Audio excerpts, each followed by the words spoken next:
مجلس کے مرحومین شہدائے ملت جعفریہ اپنے اپنے مرحومین کو یاد کرتے ہوئے ایک مرتبہ سورۃ الفاتحہ یا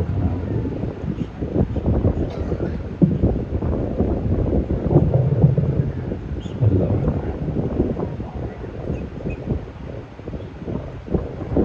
ربنا تقبل منا انك انت السميع العليم صلوات پڑھے محمد وعلى محمد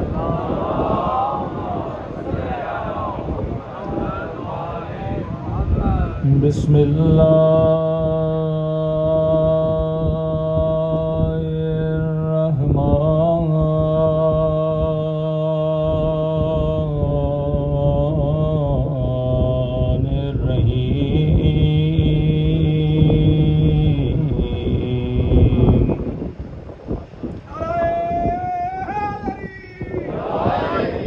الحمد للہ رب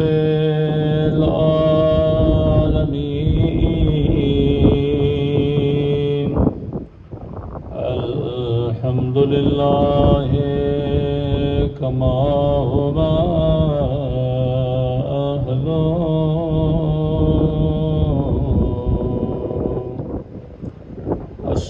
الصلاۃ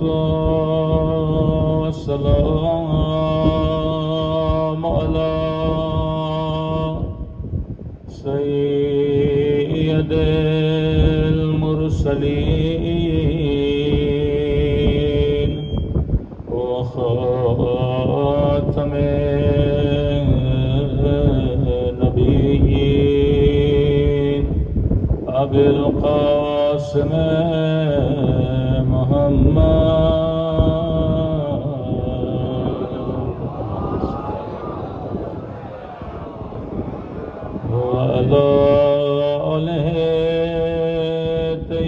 طیبین الطاہرین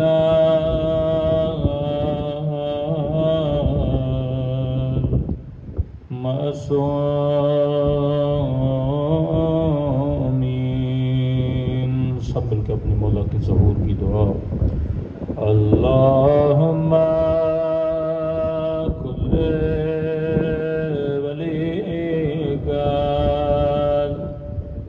ابن الحسن صلواتک علیہ وعلی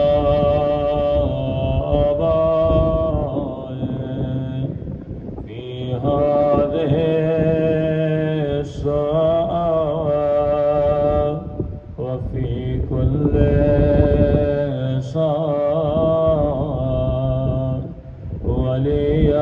ولیان وحافظا وقائدا وناصرا ودلیلا وعینا حتی تسکنہ أرضك وتمتعه فيها طويلا برحمتك يا أرحم الراحمين صلوات پڑھے محمد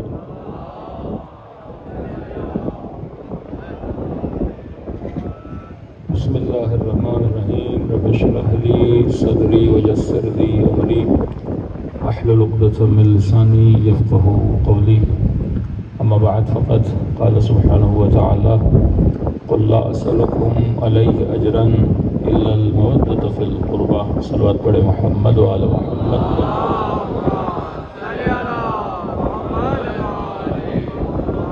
دعا ہے پروردگار عالم ہم سب کی عبادتوں کو اپنی بارگاہ میں قبول فرمائے اور جس مقصد زندگی کی خاطر اس فرش عذاب پہ جمع ہوئے خدا ان مقاصد میں بھی ہم سب کو کامیابیاں نصیب فرما دے۔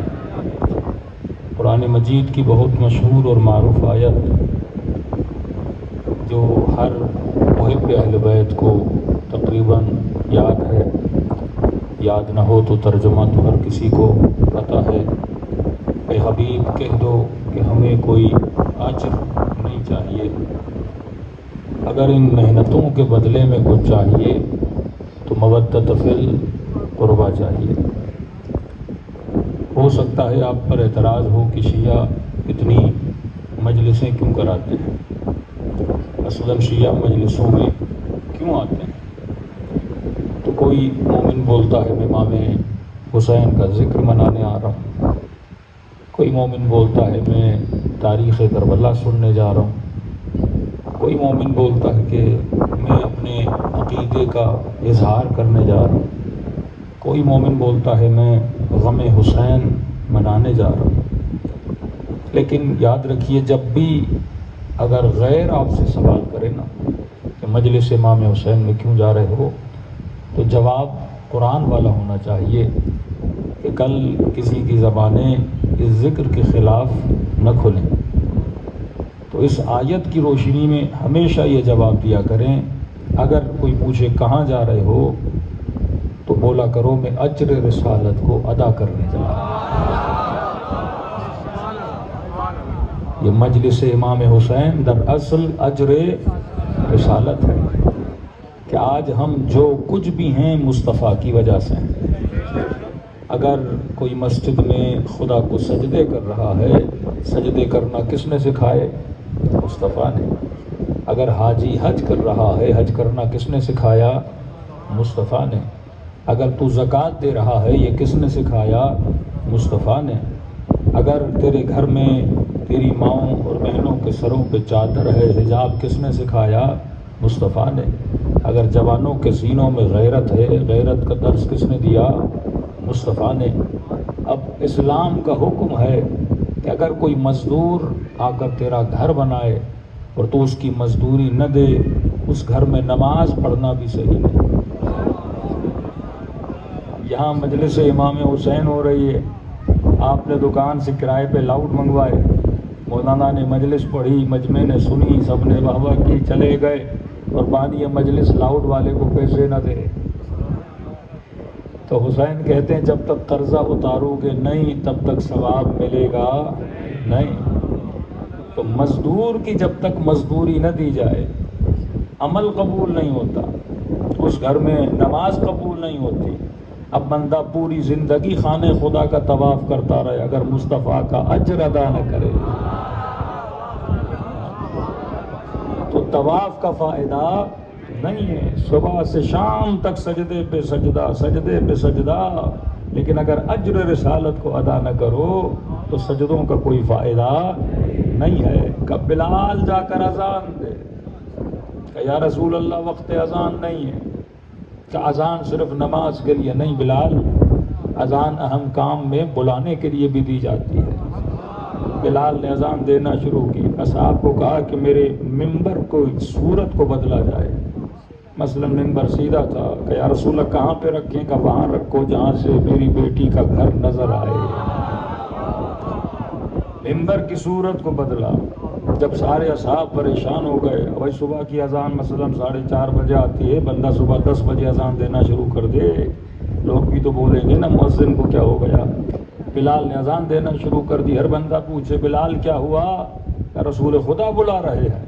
اصحاب جمع، امت جمع، منبر پر گئے، کہنے لگے میں نے پتھر کھائے، میں نے تیرے لیے زحمتیں کی، میرے چچا حمزہ شہید ہو گئے، مجھے مجنون بولا گیا، مجھے ساحر بولا گیا، میں نے تجھے عبادت کرنا سکھائی، میں نے بتوں کے سجدوں سے ہٹا کر تجھے وحدہ لا شریک کی بندگی میں لا کے کھڑا کر دیا۔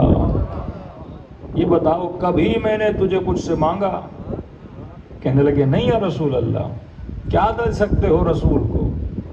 تو کہنے لگا ان محنتوں کے بدلے میں میرے پاس کھجوروں کے درخت ہیں یا رسول اللہ، سارے آپ کے۔ کوئی کہنے لگا اتنے سو اونٹ ہیں، سارے آپ کے۔ کسی نے کہا یہ دولت ہے، یہ منال ہے، ساری آپ کی۔ کہا نہیں، اللہ کا حکم ہے، مجھے کوئی اجر نہیں چاہیے، بس ایک چیز چاہیے، الا المودۃ فی القربى، میری قربا سے مودت کیا کرو. تو وہیں کسی نے پوچھا یا رسول اللہ یہ قربا کون ہے؟ تو ممبر پر بیٹھے تھے سیدہ کے گھر کی طرف اشارہ کیا، کہا یہ قربا ہے. اگر قربا سے مودت کرو گے تو گویا تم نے اجر رسالت کو ادا کر دیا.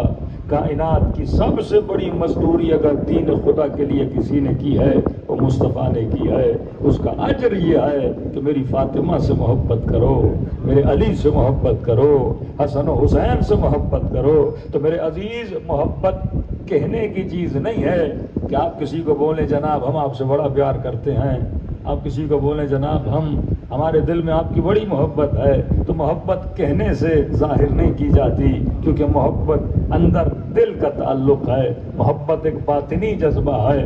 حب اور بغض کا پتہ نہیں لگتا، کیونکہ حب اور بغض اندر ہوتے ہیں. تبھی خدا نے پورا سورہ منافقون اتار دیا، کیونکہ منافق کا پتہ نہیں لگتا یہاں کا ہے یا وہاں کا ہے. اس کا دل کا کسی کو پتہ نہیں لگتا. کیا پتہ؟ کیونکہ دل تو نکال کے دیکھ نہیں سکتے. تو محبت کا اظہار سے پتہ لگتا ہے کہ بندے کے دل میں ہے کہ نہیں ہے. تبھی فرمایا علی کا نام لو، اگر چہرے پہ خوشی آ جائے تو سمجھنا علی کا چاہنے والا ہے، لیکن اگر چہرے کی رنگت بدل جائے تو سمجھ جانا دل میں بغض علی ابن ابی طالب ہے. تو ہمیں یہ بولا جاتا ہے جناب ہم بھی غم حسین رکھتے ہیں، آپ بھی غم حسین رکھتے ہیں. ہمیں بھی بڑا دکھ ہے کہ نبی کے نواسے کو قتل کیا گیا، آپ کو بھی بڑا دکھ ہے، لیکن ہم تمہاری طرح روتے نہیں ہیں، ہم تمہاری طرح ماتم نہیں کرتے. میں نے کہا تیرے دل میں غم ہے یہ مجھے کیسے پتا چلے؟ آنکھیں جب تک نم نہ ہو تو غم کا پتہ نہیں لگتا.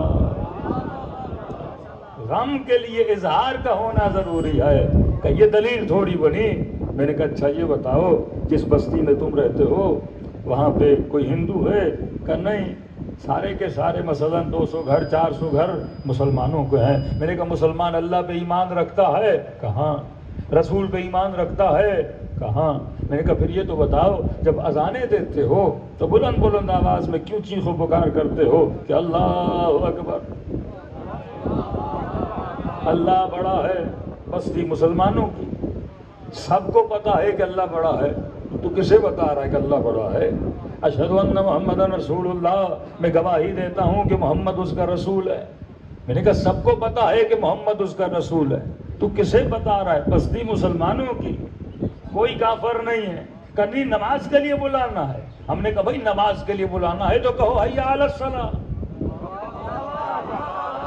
آ جاؤ نماز کی طرف، حی علی الفلاح، آ جاؤ کامیابی کی طرف. یہ کیا بات ہوئی کہ آپ ہمیں بتا رہے ہو کہ اللہ بڑا ہے، اللہ بڑا ہے؟ یہ تو بالکل ایسے ہے میں کسی شیعہ کو کھڑا کروں اور بولوں دیکھو 12 امام ہوتے ہیں، پہلا علی ہے، دوسرا حسن ہے. وہ کہے گا بھائی میں شیعہ ہوں، مجھے پتا ہے، مجھے کیا بتا رہے ہو؟ تو جب سارے مسلمانوں کو پتا ہے کہ اللہ بڑا ہے، سارے مسلمانوں کو پتا ہے کہ محمد اس کا نبی ہے، تو بتا کیوں رہے ہو؟ تو کہنے لگا دیکھو عقیدہ ایک باطنی چیز ہے، کسی کے ماتھے پہ نہیں لکھا ہوتا کہ یہ مسلمان ہے. عقیدہ ایک باطنی چیز ہے. تو اگر عقیدہ ہے تو اس کا اظہار کرنا ضروری ہے. جب تک اظہار نہ کیا جائے تو عقیدہ ثابت نہیں ہوتا. تو میں نے کہا جس طرح عقیدے کے لیے اظہار ضروری ہے، اسی طرح غم حسین کے لیے اظہار ضروری ہے.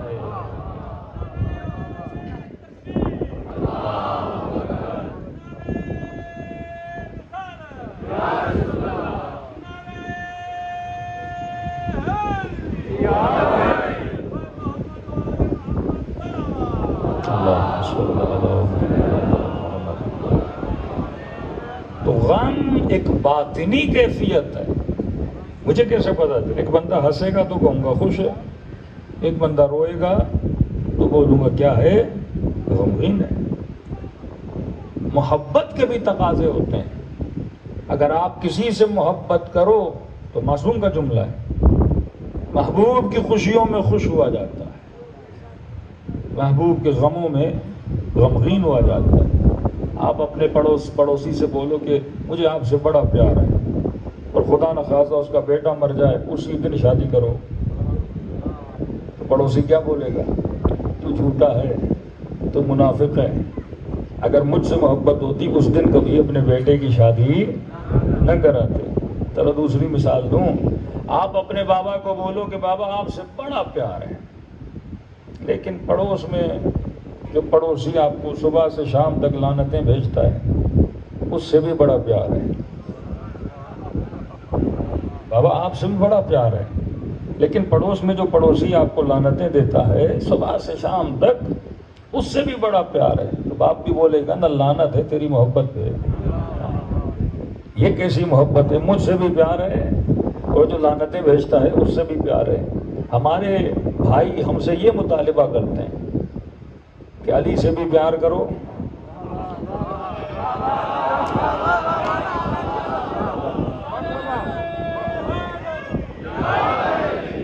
علی سے بھی پیار کرو، اور جو علی کو برا بھلا کہتا ہے اس سے بھی کیا کرو، پیار کرو. ہم نے کہا شیعوں کو منافقت نہیں آتی،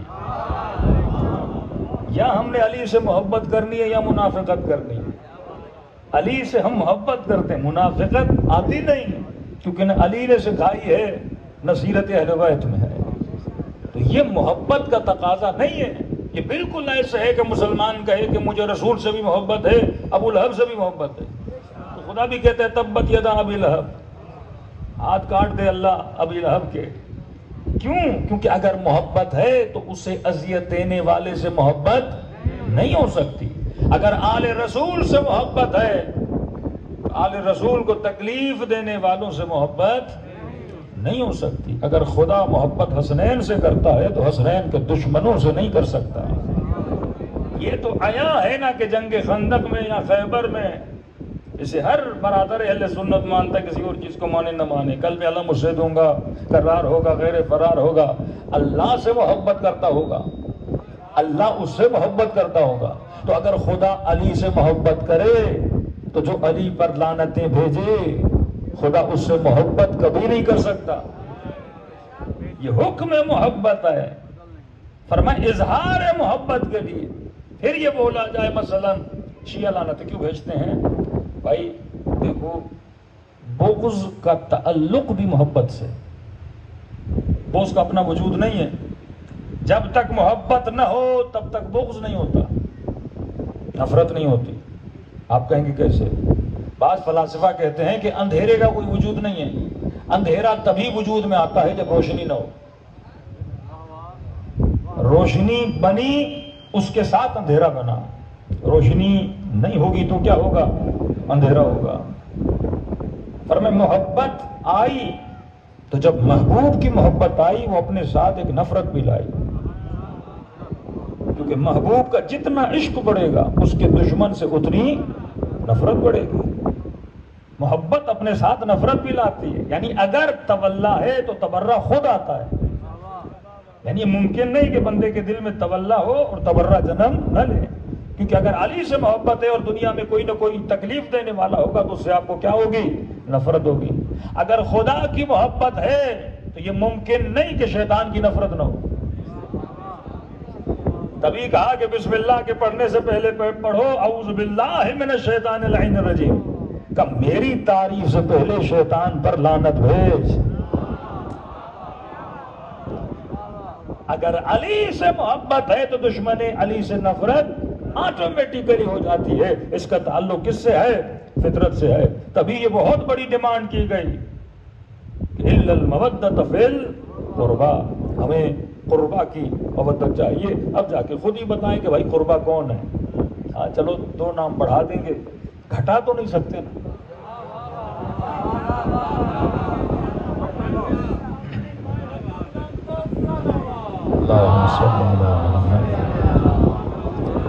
مثلاً آئے تطہیر جب شیعہ پڑھتے ہیں کہتے ہیں کسا کے نیچے پنجتن تھے. اب پنجتن تو مانتے ہیں، اب 2 بڑھا دیتے ہیں، فلاں بھی تھا فلاں بھی تھی. کوئی بات نہیں، لیکن یہ 5 تو ہے نا، 5 کو تو کبھی نکال نہیں سکتے. اور ان سے کیا کرنی ہے؟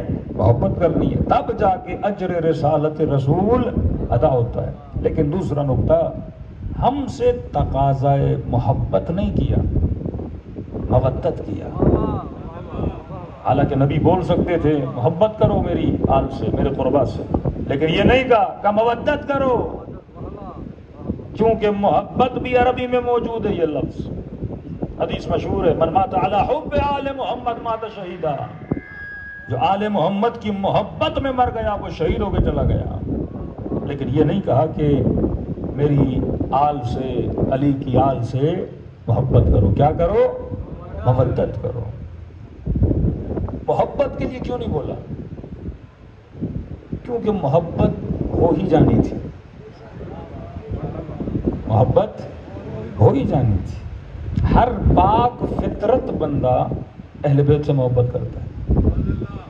کئی لوگ ہیں نا ہمارے بیچارے شیعہ جوان، کہتے ہیں مولانا جب رمضان کے مہینے میں ایام امیر المومنین میں ہم ٹی وی کھولتے ہیں تو 4 مولوی بیٹھے ہوتے ہیں اور لگتا ہے اسے چاروں شیعہ ہیں.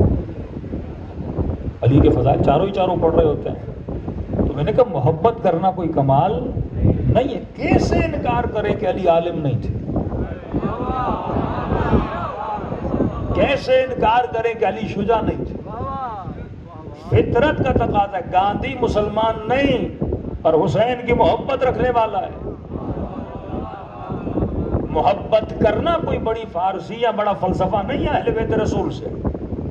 ہر پاک فطرت بندہ جس کی فطرت صحیح اور سالم ہے وہ اہل بیت سے محبت کرے گا. یعنی یہ نہیں ہو سکتا محبت نہ کرے. آپ کہیں گے کیسے؟ کیونکہ ہم سب کی فطرت ایک ہے اور سب کی فطرت ایک چیز کو پسند کرتی ہے. ہم سب عاشق کمال ہیں، ہم سب عاشق جمال ہیں، ہم سب.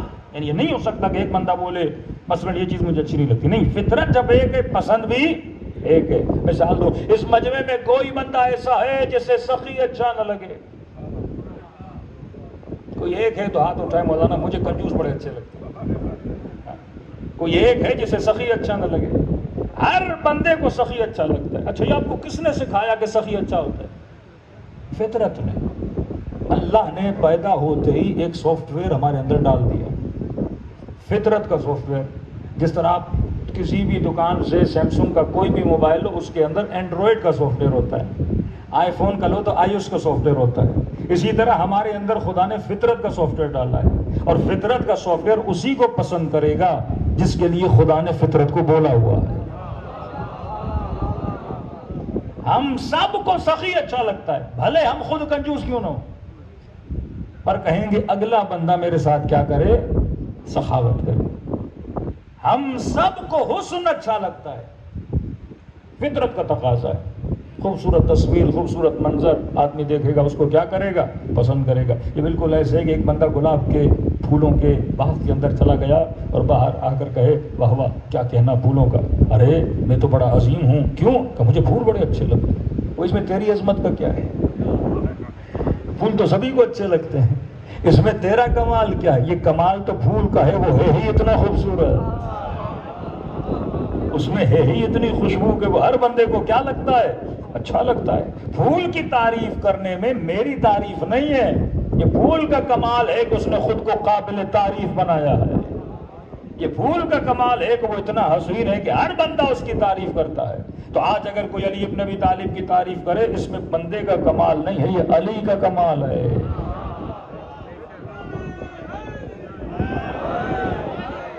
جار جرداق مسیحی ہے لیکن فضیلت امیر المومنین میں کتاب لکھتا ہے. ایک اور کتاب ہے نام دا لائف آف محمد، محمد کی زندگی، اور اس میں وہ محمد کے دوستوں کے فضائل کو بیان کرتا ہے. اور فضائل بیان کرتے کرتے جب علی کے نام پر آتا ہے کہتا سب کو میں نے دیکھا لیکن علی کی زندگی بڑی عجیب تھی. کہ سب کی جنگیں دیکھی لیکن علی کا لڑنا بڑا عجیب تھا.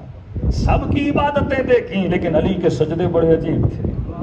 کہتا یہ انوکھا علی کا صحابی ہے جس کی شجاعت بھی کمال، علم بھی کمال، عبادت بھی کمال.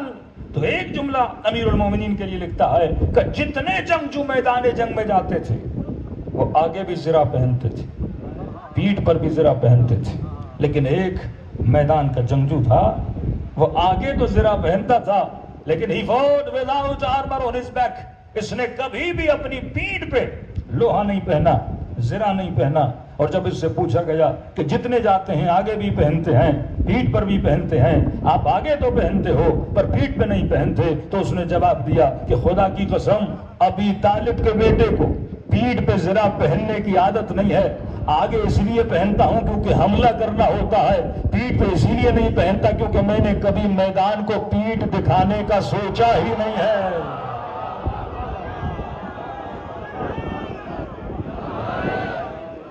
اب یہ مسیحی ہے پر علی کی فضیلت کا اقرار کر رہا ہے، کیونکہ محبت کرنا کوئی کمال کی بات نہیں ہے. جہاں تجھے کمال نظر آئے گا تو تعریف کرے گا. آپ لاہور کی کسی مارکیٹ میں گئے، کسی نے کہا بھائی کس دکان سے خریداری کروں؟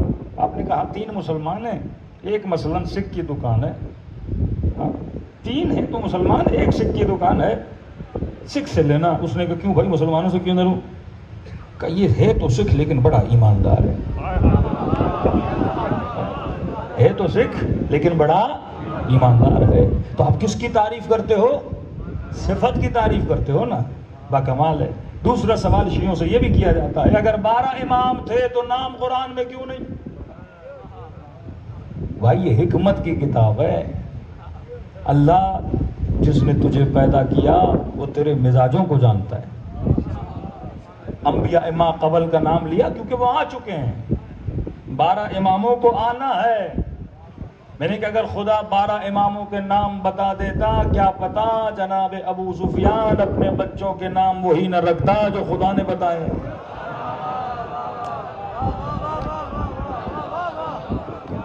آج ایک چھوٹی سی حدیث، من کنت مولا ہو فہذا علی مولا، جس کا میں مولا اس کا علی مولا. آج تک مفتی کبھی ادھر کبھی ادھر کا، مولا کا یہ مطلب، مولا کا وہ مطلب. نام کا تو اور بڑا چکر ہو جاتا.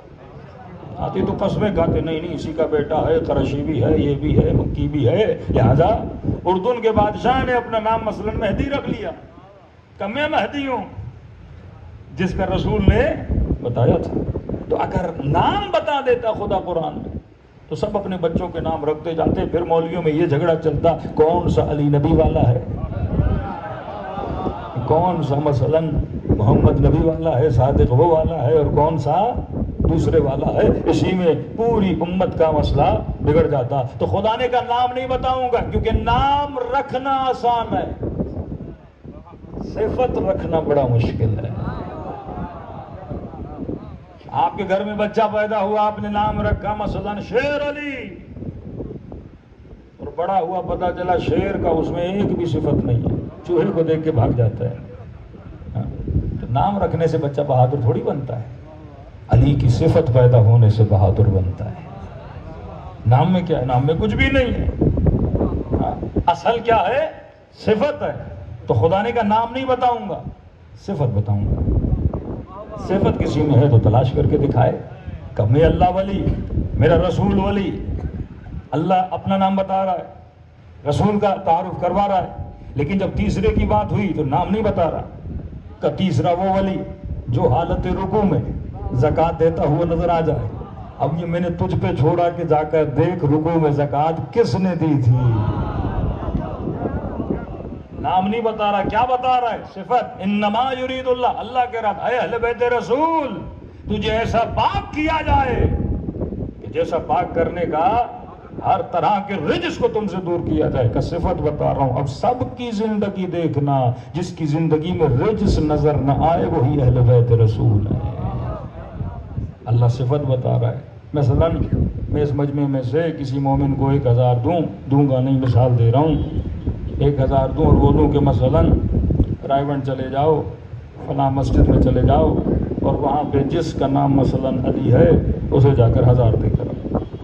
اور آپ چلے گئے اس مسجد میں، لاؤڈ پہ کہا بھائی مولانا نے 1000 دیا ہے، اور جس کا نام علی ہے وہ آ جائے. اب مجمع میں کتنے علی ہوں گے؟ سارے آئیں گے، میرا نام بھی علی، وہ کہے گا میرا نام بھی علی ہے. تو نام سے تعارف نہیں ہوتا. لیکن یہ بولوں مثلا فلاں مجمع میں جانا، اسے دینا جس کا نام علی ہوگا. مثلا چہرے پر داڑھی ہوگی، سر پہ ٹوپی ہوگی، عبا پہنی ہوگی، ہاتھ میں تسبیح ہوگی، اوصاف بتانا شروع کیے تو آپ خود جا کے اس کو کیا کرو گے؟ پہچان لو گے. تو خدا کہتا ہے نام نہیں بتاؤں گا، کیا بتاؤں گا؟ صفت بتاؤں گا. یہ مکتب حکمت کا مکتب ہے. تو محبت کرنا کمال نہیں ہے. محبت تو ہمیں ویسے ہی آل رسول سے ہو جانی تھی. ہم سے کس چیز کا تقاضا کیا؟ مودت کا تقاضا کیا. 5 منٹ کے لیے سوچا کرو، شیعہ بھی محبت کرے، سنی بھی محبت کرے، گاندھی جیسا ہندو بھی محبت کرے، پھر ہم تینوں میں فرق کیا ہو؟ سارے کے سارے محبت کیے جا رہے ہیں. یہی سوال ہوا نا کہ مولانا رمضان کے مہینوں میں چاروں کے چارے مکاتب کے لوگ علی کے فضائل پڑھتے ہیں. پتہ ہی نہیں لگتا شیعہ کون ہے اور شیعہ کون نہیں ہے. میں نے کہا چاروں فضائل پڑھتے ہیں, جو ایک بیٹھا ہوا ہے نا وہ مودت کرتا ہے. فرق ہے, کوئی علی کو مانتا ہے, کوئی علی کی مانتا ہے. مودت والا دونوں مانتا ہے. میں نے کہا اتنے فضائل پڑھنے کے بعد بھی جب قاری حنیف سے پوچھا گیا نا افضل کون ہے, کہتا علی چوتھے نمبر پر ہے. سارے فضائل پڑھنے کے بعد بھی علی کو 4 نمبر پر لا کے کھڑا کر دیتا ہے, کیونکہ محبت ہے پر ابھی تک مقام مودت تک نہیں آیا. پھر دوسرا سوال جوان یہ بھی اٹھاتے ہیں کہ مولانا اگر محبت کرنا فطرت کا تقاضا ہے کہ بندہ سخی سے محبت کرے, بندہ بہادر سے محبت کرے, بندہ صابر سے محبت کرے, تو کافر معاشرے میں کچھ لوگ ایسے بھی تو ہیں نا جو بغض کرتے ہیں. علی کا نام سن کے, اہل بیت کا نام سن کے چہرہ بگڑ جائے. میں نے کہا ہیں, لیکن مثال سے سمجھاؤں. میں نے کہا دیکھو کبھی کبھی فطرت میں بگاڑ بھی آ جاتا ہے. کمپیوٹر جو جوان رکھتے ہیں ان کو پتہ ہے کبھی کبھی سافٹ ویئر کو وائرس بھی لگ جاتا ہے, کبھی کبھی موبائل کو بھی وائرس لگ جاتا ہے. لاؤڈ کو صحیح کریں, صلوات پڑھیں.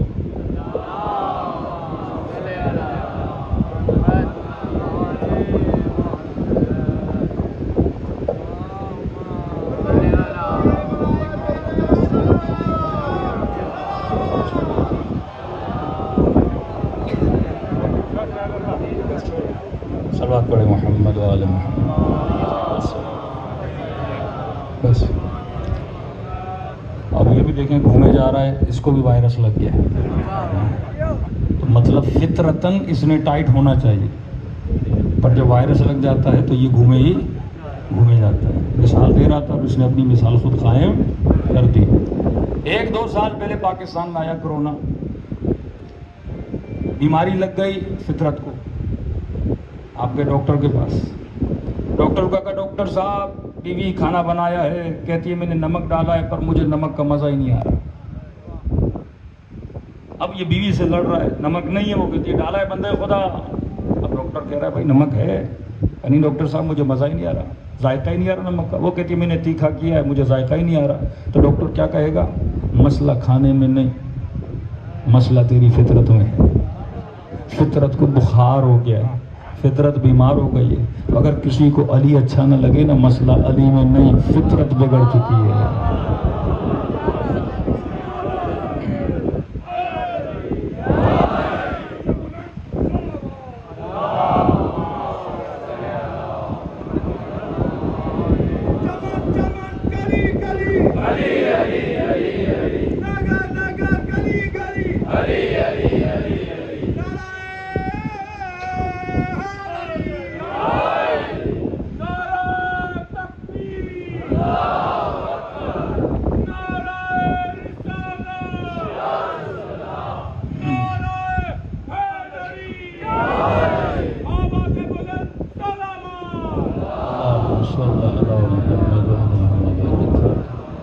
تو محبت میں ہم سب ایکول ہیں.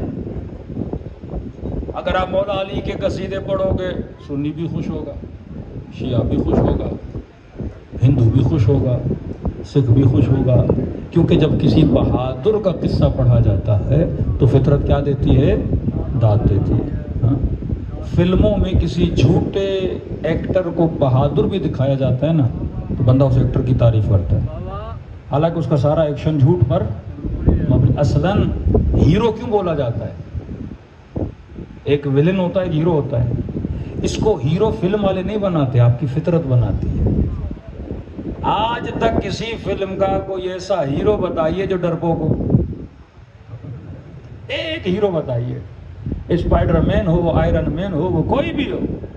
تو فلموں کو بھی اتنا عقل ہے کہ انسان کی فطرت بہادر کو پسند کرتی ہے, تو میں نے ہیرو کو بہادر دکھانا ہے, ڈرپوک نہیں دکھانا ہے, کرار دکھانا ہے, فرار نہیں دکھانا.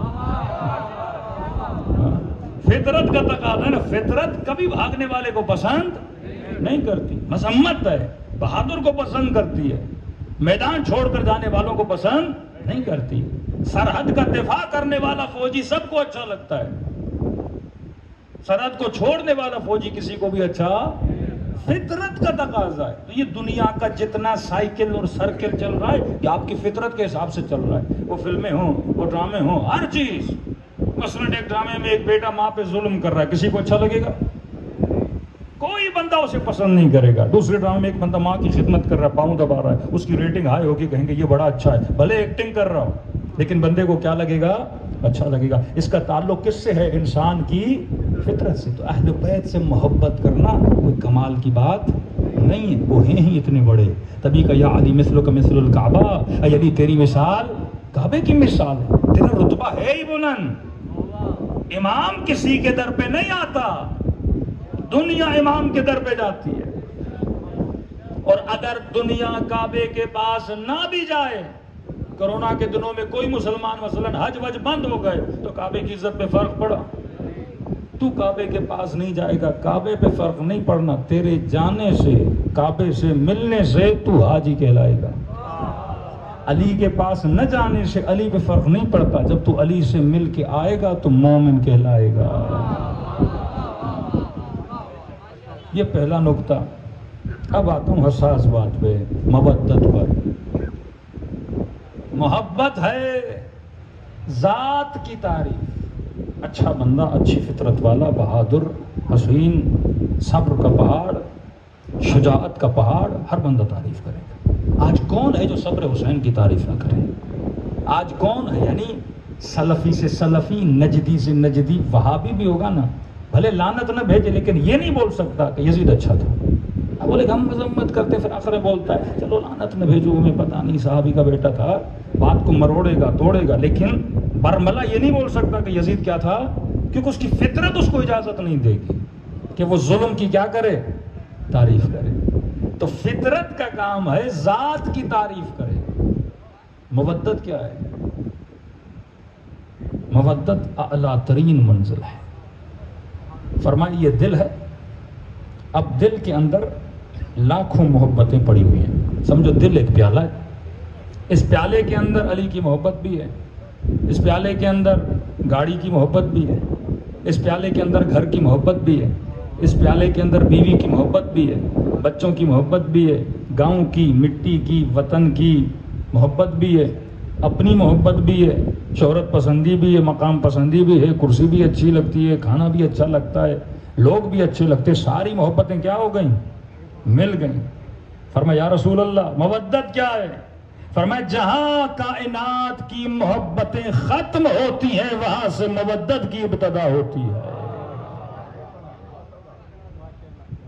اس محبت کے درجے پر پہنچو کہ سب کچھ ان پہ قربان کرنے کے لیے تیار ہو جاؤ. تبھی کہا یہ مت کہو کہ کربلا محبتوں کا میدان ہے. نہیں میرے عزیز، کربلا مودتوں کا میدان ہے. جہاں بیٹا قربان ہو جائے، جہاں 6 مہینے کا بچہ قربان ہو جائے، جہاں زینب کی چادر قربان ہو جائے، جہاں حسین کا اکبر قربان ہو جائے، جہاں عباس جیسا قمر بنی ہاشم اور اس کے بازو قربان ہو جائیں. یہ سب چیزیں کس پہ قربان ہو رہی ہیں؟ حسین پر. حسین سے کیا کرنا ہے؟ مودت. یعنی امام جو مانگے، امام جو کہے، کبھی نہ کہنا. 7ویں امام کا واقعہ ہے. ایک بوڑھی خاتون آئی، بیمار تھی، کہنے لگی یا رسول اللہ، یا فرزند رسول، بیمار ہوں. کہا حکیم کے پاس جا. کہا گئی ہوں. کہا پھر دوا کھا. کہا آپ سے پوچھنے آئی ہوں. حکیم نے کہا ہے کہ شراب پیو. اب امام اس کو آزمانے لگے کہ جب حکیم نے کہا ہے پی لے. کہنے لگی مولا میں حکیم کی بات پہ عمل کرنے کے لیے آپ کے پاس نہیں آئی، مولا میں آپ سے پوچھنے آئی ہوں کہ یہ کام کروں یا نہ کروں. کہتے کہ حکیم نے کہا ہے اس دوا میں اگر یہ چیز ہے تسکین تجھے ملے گی، لیکن ہم راضی نہیں. بدن کو تسکین تو ملے گی لیکن ہم راضی نہیں، تو شراب پی. کہتی مولا مرتے مر جاؤں گی، کروں گی وہ جس پر آپ راضی ہیں. یہاں امام نے پھر اس سے کہا اے بوڑھی خاتون، اتنا ایمان ہے اپنے امام پر کہ حکیم کی نہیں سنو گی، میری سنو گی. اب بعض روایات میں ایک پھل تھا اس کے ہاتھ میں، سیب تھا غالباً. اس نے سیب امام کے سامنے رکھا، ایک سیب، ایک ہی درخت کا، اس میں اس سیب کے 2 ٹکڑے کیے، ایک ٹکڑا ایک ہاتھ پہ رکھا اس بڑھیا نے، دوسرا ٹکڑا دوسرے ہاتھ پہ رکھا، کہتے ہیں مولا ایک ہی سیب ہے، ایک ہی درخت کا ہے، یہ نہیں کہ 2 سیب لائی ہوں، آدھا اس ہاتھ پر ہے آدھا، اگر کہو گے نا آدھا حلال ہے آدھا حرام ہے پوچھوں گی بھی نہیں کہ کیوں۔ اس وقت میرے مولا نے کہا ایسے ہوتے ہیں ہمارے شیعہ، وَسَلِّمُوا تَسْلِیمًا، جو امام سے سوال نہ کرے، اگر حکم معصوم ہے سر خمے تسلیم کرے۔ فرمایا اسے کہتے ہیں مودت، جو اپنی ساری محبتوں کو لٹا کر اہل بیت کے لیے اس قدر مقام تسلیم پر آ جائے۔ کہا عباس میرے لیے بچوں کے لیے جا، اجازت ہے پانی لے کر۔ پربات غازی عباس نہر پہ آتے ہیں، پانی کے مشک کو بھرتے ہیں، جب واپس آنے لگتے ہیں نا تو بعض تاریخی جملے ہیں کہ ہزاروں کی تعداد میں تیر غازی عباس کی طرف پھینکے گئے، کہتے اتنے تیر پھینکے گئے۔ اب غازی کبھی ادھر جا رہے ہیں، تیر اگر ادھر سے آ رہے ہیں تو پیٹھ دکھاتے تھے، سارے تیر ان کی کمر میں لگ جاتے تھے۔ دیکھا یہ رک نہیں رہے، ظاہر تیز رفتاری تھی، درخت بھی بہت زیادہ تھے، تو اب آگے بڑھے اور انہوں نے حضرت عباس سے بازو قلم کیا، انہوں نے مشق کو اپنے دوسرے ہاتھ میں لیا اور ایک جملہ کہا، فرمایا واللہ لو قطعتم یمینی، خدا کی قسم ہے اگر میرا دوسرا بازو بھی کاٹ دو، لو احامی ان دینی، میں اپنے دین سے دستبردار نہیں ہوں گا۔ خدا کی قسم ہے اگر دوسرا بازو بھی کاٹ لو، میں عباس اپنے دین سے کبھی ہاتھ نہیں اٹھاؤں گا۔ سمجھو کہ دستبردار نہیں ہوگا، مطلب دین میرے ہاتھ میں ہے اور تم مجھے تیر مار رہے ہو تاکہ میں کسے چھوڑوں؟ دین کو چھوڑوں۔ علماء پریشان ہیں، عباس کے ہاتھ میں کون سا دین تھا؟ یہ کہے میں دین کو نہیں چھوڑوں گا، چاہے میرے بازو کاٹ لو، چاہے بدن کو ٹکڑے ٹکڑے کر لو، لیکن تم جو چاہتے ہو نا کہ میں دین کو چھوڑوں، میں دین کو نہیں چھوڑوں گا۔ کہتے قطعاً دشمن کی ڈیمانڈ یہ نہیں تھی کہ عباس مثلاً تو اسلام کو چھوڑ دے، نہیں، تو حسین کو چھوڑ دے، نہیں، تو حج و زکوٰۃ و روزے کو چھوڑ دے، نہیں، پھر یہ کہنا کیا کہ میں اپنے دین کو نہیں چھوڑوں گا۔ تو توجہ کرنے لگے کہ غازی کے ہاتھ میں ایسا تھا کیا کہ جس کے لیے کہہ رہے ہیں کچھ بھی کرو میں دین کو نہیں چھوڑوں گا۔ تو پتہ چلا عباس کے ہاتھ میں مشق تھا، پوری کوشش تھی سارے تین بدن پہ لوں لیکن ایک تیر بھی مشق کو نہ لگے۔ ایک بازو کٹا دوسرے بازو میں دیا، دوسرا بازو کٹا اپنے دانتوں میں جکڑ دیا، اور ایسے ہی گھوڑے پہ دوڑے جا رہے ہیں، خدا کی قسم میں اپنے دین کو نہیں چھوڑوں گا۔ پھر کہا سمجھ نہیں آئی پانی کا مشق دین کیسے بنا عباس کے لیے؟ کیا پانی بھی کبھی دین ہوتا ہے کہ کہیں مرتا مر جاؤں گا لیکن دین کو نہیں چھوڑوں گا؟ کہا نہیں، پانی دین نہیں تھا، حسین نے کہا تھا پانی لاؤ۔ حکم امام دین ہے، ایک کان سے سنو اپنے امام کا حکم اور بندہ عمل نہ کرے۔ ایسے تو عباس نہیں بنتے نا، پلیٹ میں رکھ کر کسی کو مقام نہیں دیا جاتا میرے عزیز۔ 4 بھائی ہے، ایک بنا عباس۔ یہ نہیں کہ دوسروں کا مقام نہیں ہے، لیکن ان کے مقابل میں عباس کا مقام بہت بڑا ہے۔ کربلا جاتے ہو ایک روزہ حسین کا ایک روزہ عباس کا، دور سے نہیں لگتا کہ یہ ایک امام نہیں ہے، ایسے لگتا ہے دونوں امام ہیں۔ اور یہ مقام کہ مولا حسین یہ کہے میری زیارت سے پہلے عباس کی زری پہ جایا کرو، باب الحوائج خدا بنا دے قمر بنی ہاشم کو، اتنا بڑا مقام، بھائی کوئی تو چیز ہوگی نا۔ 3 سے 4 امامزادے ہیں جن کی زیارت کا ثواب زیارت امام کے برابر ہے۔ تہران شہر رے میں عبدالعزیز حسنی، قم میں جناب معصومہ قم، اور امامزادے احمد سامرہ کے راستے میں سید محمد، اور جناب حضرت عباس، یہ 4 امامزادے ہیں جن کی زیارت کا ثواب امام کے برابر ہے۔ فرمایا جس نے قم میں معصومہ کی زیارت کی سلام اللہ علیہا، اس کو ثواب قبر زیارت فاطمہ الزہرا ملے گا۔ غالباً آغا حائری نے امام زمانہ سے شکوہ کیا کہ مولا امام زمانہ آپ کریم ہو، اور کریم کا مطلب یہ ہو جو اپنے شیعوں کو کسی بھی نعمت اور ثواب سے محروم نہ کرے۔ کہ ہم ہر معصوم کی قبر کا ثواب لیتے ہیں، مولا سیدہ فاطمہ کی قبر کا ثواب ہم میں سے کوئی شیعہ نہیں لے پاتا، مرتے مر جائیں گے۔ مولا اگر قبر چھپائی ہے اس میں شیعوں کا کیا قصور ہے؟ مصلحت تھی جو بھی تھی، شیعوں کو کیا قصور ہے کہ آپ نے اتنی بڑی ثواب سے میں محروم کیا ہے؟ کہتے ہیں آنکھ لگی خواب کے عالم میں امام زمانہ کو دیکھا، کہا اے مکتب کے عالم ہم کریم ہیں، قبر چھپائی ہے مصلحت الہی ہے، مظلومیت ہے ہماری دادی کی، لیکن یہ مت کہو ہم نے تجھے اس ثواب سے محروم رکھا ہے کہ جس نے فاطمہ زہرا کی قبر کا ثواب لینا ہے وہ قم معصومہ کی زیارت کر لے۔ جب لوگ کربلا نہیں جا سکتے، امام ہادی کی روایت ہے جس میں قبر حسین کا ثواب لینا ہے وہ شہر رحم عبدالعزیز حسنی کی زیارت کو چلا جائے۔ یہ مقام ایسے نہیں ملتا۔ جب آپ ان بزرگان کی تاریخ پڑھیں گے پھر آپ کو پتہ چلے گا کہ اتنا مقام ملا کیونکہ ان کے وجود میں اتنی اطاعت تھی۔ چھٹے امام کا زمانہ ہے، ایک مومن امام سے ملنے، مولا میرے 4-5 دوست ہیں جو یہ دعویٰ کرتے ہیں آپ کے بہت بڑے ماننے والے ہیں، مطلب آپ سے عقیدت بہت ہے۔ امام نے کہا الحمدللہ، لیکن کہا مولا ان کی عادتیں آپ سے نہیں ملتی۔ کیا نہیں ملتی؟ عادتیں۔ کیا مطلب؟ کہ مولا وہ شراب بھی پیتے ہیں، وہ زنا بھی کرتے ہیں، مختلف گناہ کرتے ہیں، لیکن یہ بولتے ہیں کہ وہ آپ سے عقیدت بھی رکھتے ہیں۔ کہتے امام کے چہرے پہ جلال آیا، فرمایا واللہ ما انا بے امام، خدا کی قسم میں ان کا امام نہیں ہوں، انا امام من اطاعنی، میں اس کا امام ہوں جو ہماری اطاعت کرتے ہیں۔ محبت کا دعویٰ ایک یہودی بھی کر سکتا ہے، محبت کا دعویٰ کرسچن، محبت کا دعویٰ گاندھی بھی کرتا ہے، لیکن فرمایا جو ہماری مودت رکھتا ہے وہ کربلا والوں کی طرح ہوتا ہے۔ 92 سال کا جون ہے، امام کی خدمت میں آتا، مولا حسین اذن جہاد دیجیے۔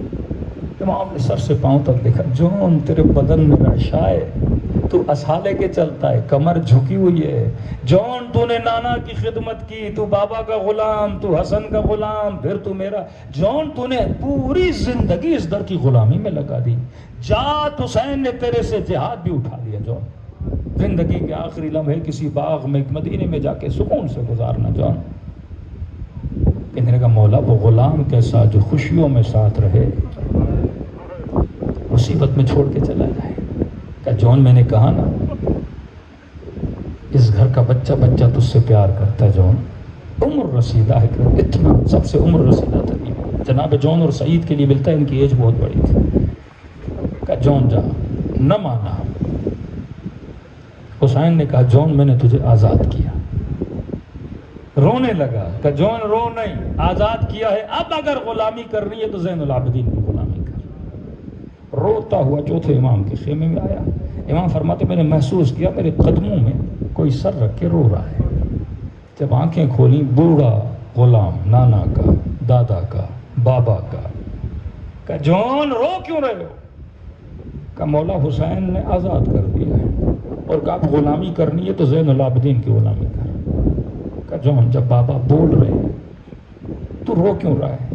کہ مولا میں جہاد کرنا چاہتا ہوں، میں اپنی جان کو حسین پہ نشاور کرنا چاہتا ہوں۔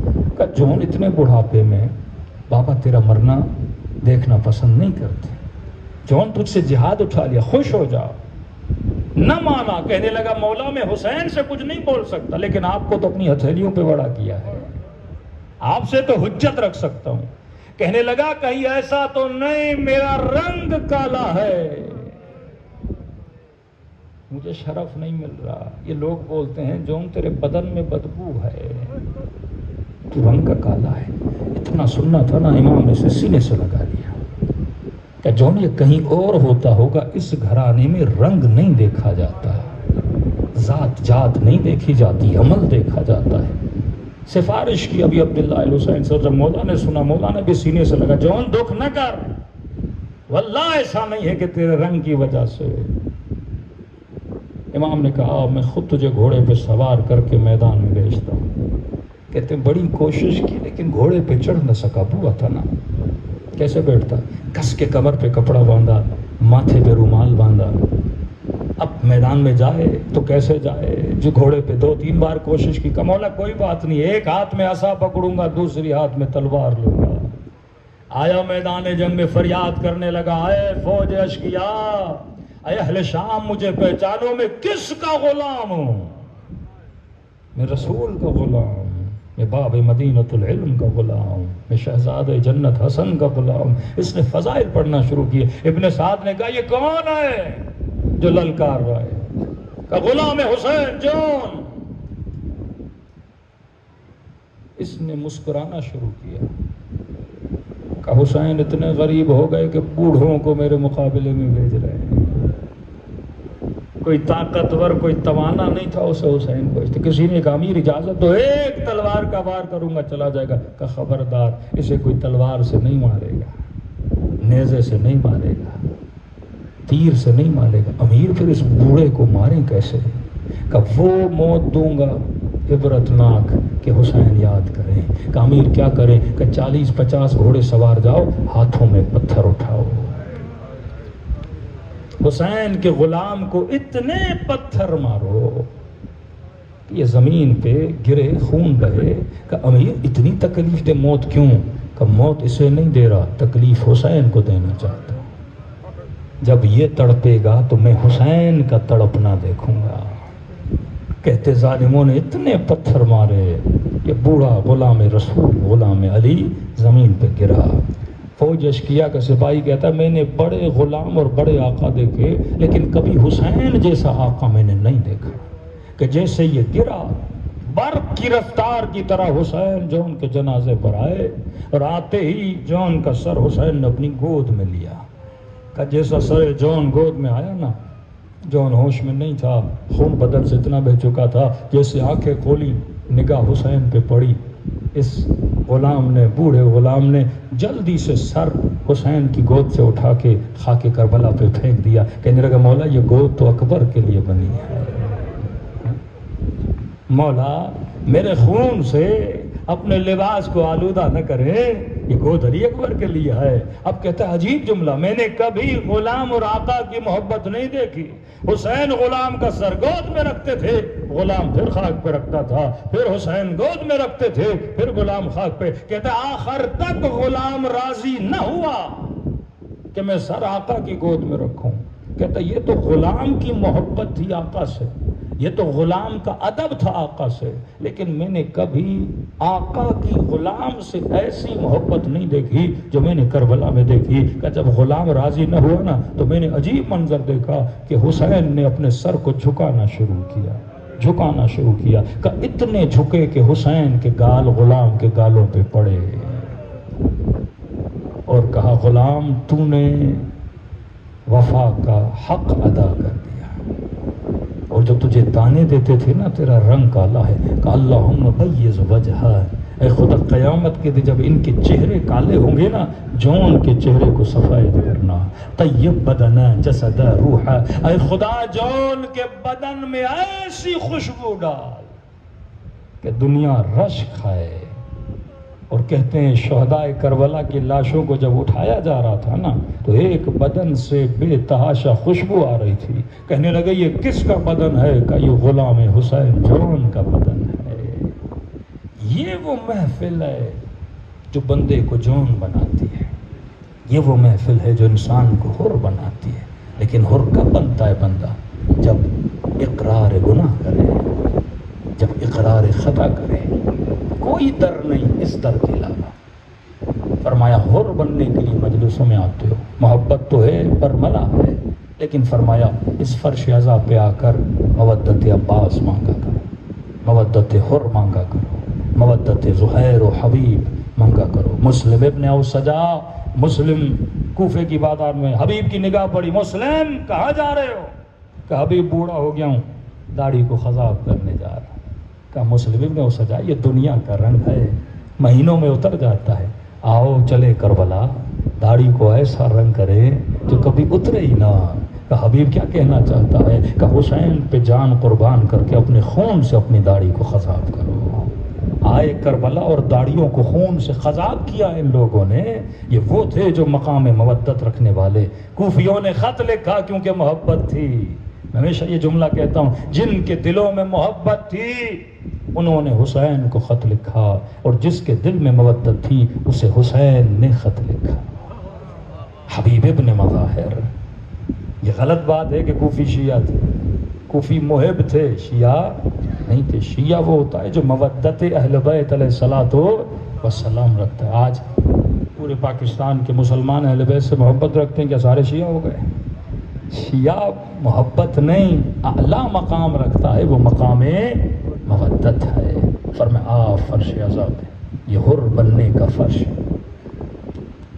اس فرش پہ بیٹھنے سے پہلے تو جو تھا تو تھا، لیکن اس فرش سے اٹھنے کے بعد تو ویسا نہ رہے جیسا تھا، تو ویسا بنے جیسا حسین چاہتے ہیں، کردار میں، عمل میں، رفتار میں، اخلاق میں۔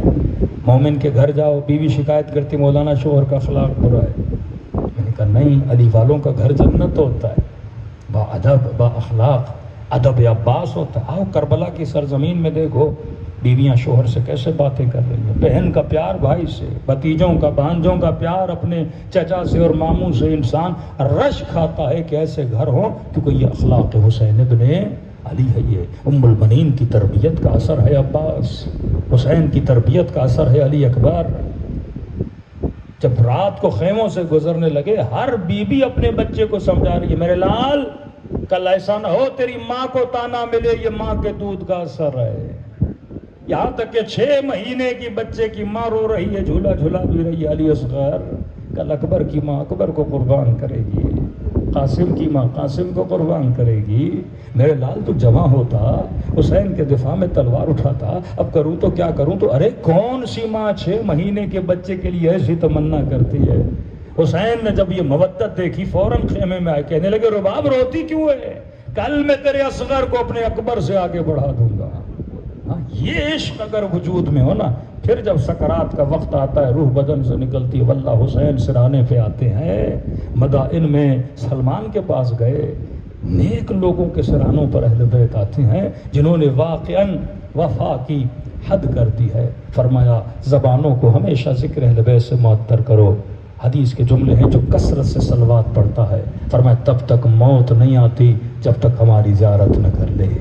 اذکرونی اذکرکم، جتنا ہمیں یاد کرو گے اتنا ہم تمہیں یاد کریں گے۔ لمبے لمبے سجدے دیا کرو۔ معصوم فرماتے ہیں عمر بڑھتی ہے، عقل بڑھتی ہے، ذہنی بیماریاں انسان کو نہیں ہوتی۔ جتنا شبیہ، ایک مرتبہ شبیہ تابوت بناتے ہو، ایک مرتبہ شبیہ علم بناتے ہو، ایک مرتبہ شبیہ ذوالجناح بناتے ہو، سب سے برترین شبیہ اگر اس کائنات میں ہے وہ شبیہ کردار حسین ہے۔ یہ شبیہ کون بنائے گا؟ السلمان منا اہل البیت کا مولا سید نہیں، بنو ہاشم نہیں۔ کیوں کہتے ہیں منا اہل البیت؟ فرمایا جب جب سلمان کو دیکھو گے تجھے تب تب علی کا کردار یاد آئے گا۔ یہ شبیہ بننے کی کوشش کرے۔ مجلس حسین اس شبیہ کو بنانے کا مقام ہے۔ بوڑھا صحابی ہے، بوڑھا عزادار ہے، دیکھا لوگ کربلا جا رہے ہیں، شکایت کی اس نے امام حسین سے۔ رات کو گھر گیا تو رکعت ہدیہ امام حسین پڑھی، کہنے لگا مولا کیا تیری زیارت صرف امیروں کے لیے ہے؟ غریب نہیں آ سکتے تیری کربلا؟ تیری زیارت صرف صحت مندوں کے لیے ہے، بیمار نہیں آ سکتے؟ رو کے کہنے لگا مولا اب تو کریم ہے نا، میرے پاس پیسے نہیں ہیں مولا کہ آپ کی زیارت پہ آؤں، بیٹا نہیں، اولاد نہیں، بیمار ہوں، کون لے کر آئے گا اس بیمار کو؟ کہتے روتے روتے عشق حسین میں سے نیند آ گئی، خواب کے عالم میں حسین کے چہرے کی زیارت۔ امام نے فرمایا کس نے کہا کہ میری زیارت صرف امیروں کے لیے ہے؟ آ سکتا ہے تو زندگی میں ایک بار ضرور آ، لیکن سن اگر نہیں آ سکتے تو ہم کریم ہیں۔ ایسا نہیں کہ تو مر جائے تیرے نام اعمال میں ایک بھی زیارت حسین کا ثواب نہ۔ دیکھ ایک تو میں خود تجھے اپنا چہرہ دکھانے کے لیے آیا، دوسرا جب جب تیرا دل تڑپے نا حسین کی زیارت کو، مجھ غریب حسین کو ایک سلام دیا کر۔ کہ مولا ایک سلام سے ثواب زیارت ملے گا؟ فرمایا جب مجھے سلام دو نا ایک نشانی اپنے اندر دیکھنا۔ فرمایا سلام دینے کے بعد اگر نہ چاہتے ہوئے تیری آنکھوں سے آنسو نکل آئیں، یہ مت سمجھنا یہ تیرے آنسو ہیں، یہ سمجھنا حسین نے تجھے تیرے سلام کا جواب دیا۔ ایک مرتبہ بندہ چاہ کر روتا ہے، ایک مرتبہ نہیں، خود بخود روتا ہے۔ یہ کیفیت اکثر لوگوں نے تب محسوس کی ہوگی جب پہلی مرتبہ کربلا گئے ہوں گے۔ ہاں، بندے کو پتہ ہی نہیں لگتا، کبھی حسین کی زری کو دیکھ کر یہ کیفیت آتی ہے۔ ایک مومن کے اندر کا مولانا مولا کی زری دیکھی، یہ کیفیت نہیں آئی، رونا نہیں آیا۔ حبیب کی زری کی زیارت کی، رونا نہیں آیا۔ گنج شہداء کی زیارت کی، رونا نہیں آیا۔ لیکن کہتے ہیں مولا جیسے حبیب کی قبر سے ہوتے ہوتے باہر نکلا نا، ایک جالی تھی الٹے ہاتھ پہ، لال رنگ کی روشنی اندر سے باہر آ رہی تھی، گویا وہ جالی مجھے اپنی طرف بلا رہی تھی۔ کہ جیسے جالی پہ پہنچا، کہتے اتنا رویا، میں رویا نہیں، خود بخود رویا، گویا میری روح رو رہی تھی۔ اور میں نے مولا کے خادم سے پوچھا یہ کون سی جگہ ہے جسے دیکھ کر میرا جگر پھٹے جا رہا ہے؟ اس نے کہا یہ رأس الحسین کا مقام ہے، یہ وہ جگہ ہے جہاں حسین کے سر کو کاٹا گیا تھا، اور پیچھے مڑ کے دیکھ یہ وہ مقام ہے جہاں سے بہن دیکھ رہی تھی۔ کبھی کبھی بندہ خود بخود رونا شروع ہو جاتا ہے۔ فرمایا جب مجھے سلام کرو یہ کیفیت پیدا ہو جائے تو مت سمجھنا یہ تیرے آنسو ہیں، حسین نے تجھے تیرے سلام کا جواب دیا ہے۔ آئیے دلوں کو کربلا لے کر چلے۔ میری عادت ہے مساجد سے پہلے امام کو سلام کرتا ہوں، ضروری نہیں بندہ ایک گھنٹہ روئے۔ کہتے ہیں مچھر کے پر کے برابر بھی اگر پلکیں گیلی ہو جائیں، مچھر کے پر کے برابر بھی، خدا اس کا اجر بھی ضائع نہیں کرتا۔ خلوص ہونا چاہیے۔ بندے کی آنکھ میں آنسو آ جاتے ہیں، مقام قبولیت ہے۔ سیدہ اپنے رومال میں آنسوؤں کو جمع کر لیتی، جسے سلام آتا ہے پڑھے، جسے نہیں آتا لفظ حسین تو سبھی کو آتا ہے، تو کم از کم اپنی زبانوں کو حسین کے نام سے معطر کریں۔ السلام علی الحسین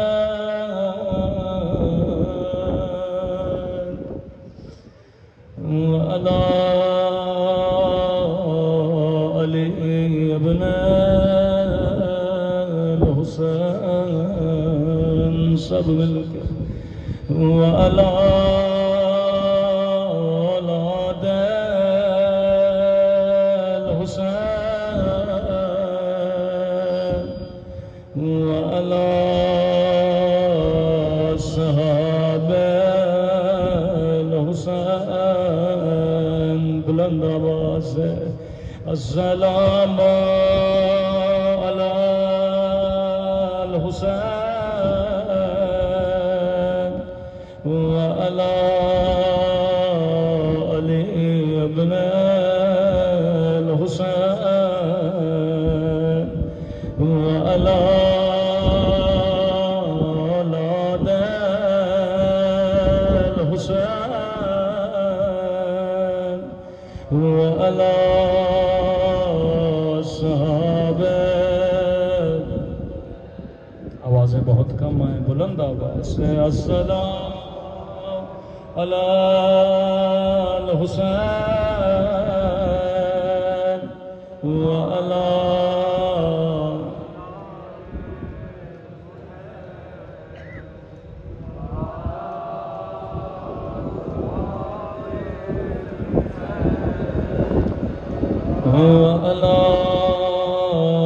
صحابہ۔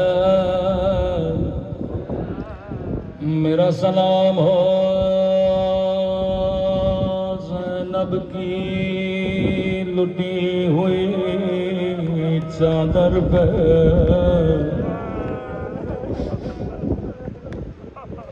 جو غیرت مند ہے وہ سجاد کی غیرت پہ روئے۔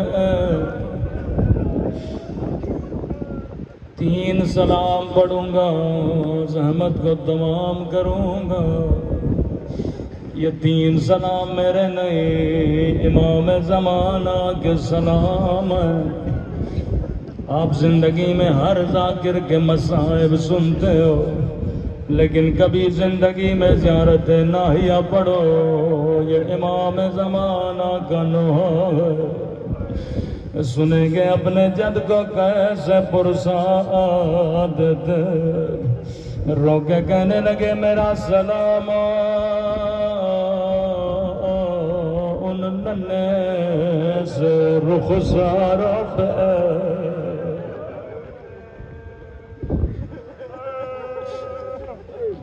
یہ میرا سلام نہیں، امام زمانہ کا سلام ہے۔ کسی ایک سلام میں میرے مولا نے نام نہیں لیا، صفت بتائی، فرمایا میرا سلام ان ننھے سے رخساروں پہ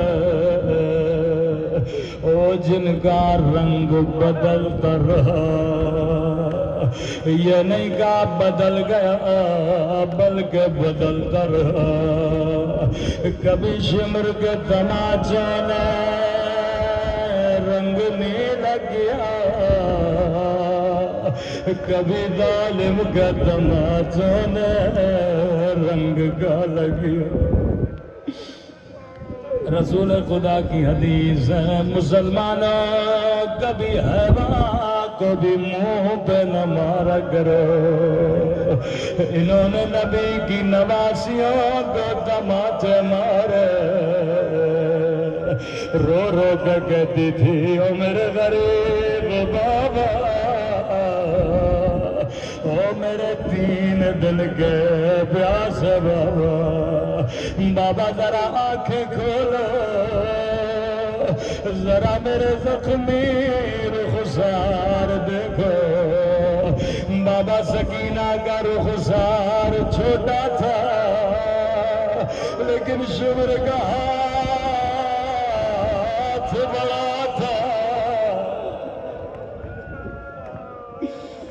میرا سلام ان ننھے سے رخساروں پہ جن کا رنگ بدلتا رہا۔ اگلا سلام اس سے بھی بڑا درد بھرا سلام ہے، فرمایا میرا سلام ان زخمی کلائیوں پہ جنہیں رسیوں سے باندھ گیا۔ اللہ جانے یہ کس بی بی کے ہاتھ ہے، کسی عالم نے کہا یہ بی بی زینب کے بندے ہاتھوں کی طرف اشارہ ہے۔ میں نے بڑا سوچا بی بی زینب پہ بڑے بڑے مصائب آئے، لیکن امام زمانہ نے ہاتھوں کو کیوں یاد کیا، وہ بھی بندھے ہوئے ہاتھ۔ روایت کے جملے ہیں، روایت کہتی ہے 11 محرم کو او زینب اونٹ سے ایسے گری جیسے عباس گرے تھے۔ شاید کوئی بچہ کہ مولانا بھلا زینب عباس کی طرح کیسے گری؟ او زینب کے تو بازو سلامت تھے، عباس کے بازو نہیں تھے۔ میں نے کہا جواب میں نہیں دوں گا۔ امام زمانہ فرماتے ہیں میرا سلام میری ان پٹھیوں پہ اور جن کے ہاتھوں کو ان کی گردنوں سے باندھ گیا۔ او زینب ایسے گرے جیسے عباس گرے تھے، لیکن دونوں کے گرنے میں ایک فرق ہے، عباس گھوڑے سے گرے، زینب اونٹ سے گرے تھے۔ آخری سلام رحمت کو تمام کرو، فرمایا میرا سلام ننھے سے رخساروں پہ جن کا رنگ بدلتا رہا، میرا سلام ان زخمی کلائیوں پہ او جنہیں پسے گردن باندھ گیا۔ آخری سلام بڑا سخت سلام ہے، رو کے کہنے لگے میرا سلام ان خشک ہونٹوں پہ، ان پھٹے ہوئے ہونٹوں پہ، اللہ جانے یہ کس کے ہونٹ ہے، خود ہی بیان کیا میرا سلام ان خشک ہونٹوں پہ اور جن پہ ظالم چھڑی مارا تھا، فریادیں کرتے رہے نواز، اما زہرا بوسا دیا کرتی تھے اور نانا چونا کرتے تھے، میں کہوں امام زمانہ 3 سلام آپ نے کیا، ملائک سلام میں بھی کرنا چاہتا ہوں۔ آپ نے کہا آپ کا سلام ہو ان خشک ہونٹوں پہ اور جن پہ ظالم چھڑی مار رہا تھا، لیکن میں کہوں میرا سلام ان ننھی سی آنکھوں پہ اور جو یہ منظر دیکھ رہے تھے۔ اللہ کسی بچی کو بابا کا کٹا سر نہ دکھائے، اللہ کسی بچی کو بچپن میں یتیم نہ کرے۔ لعنت ہو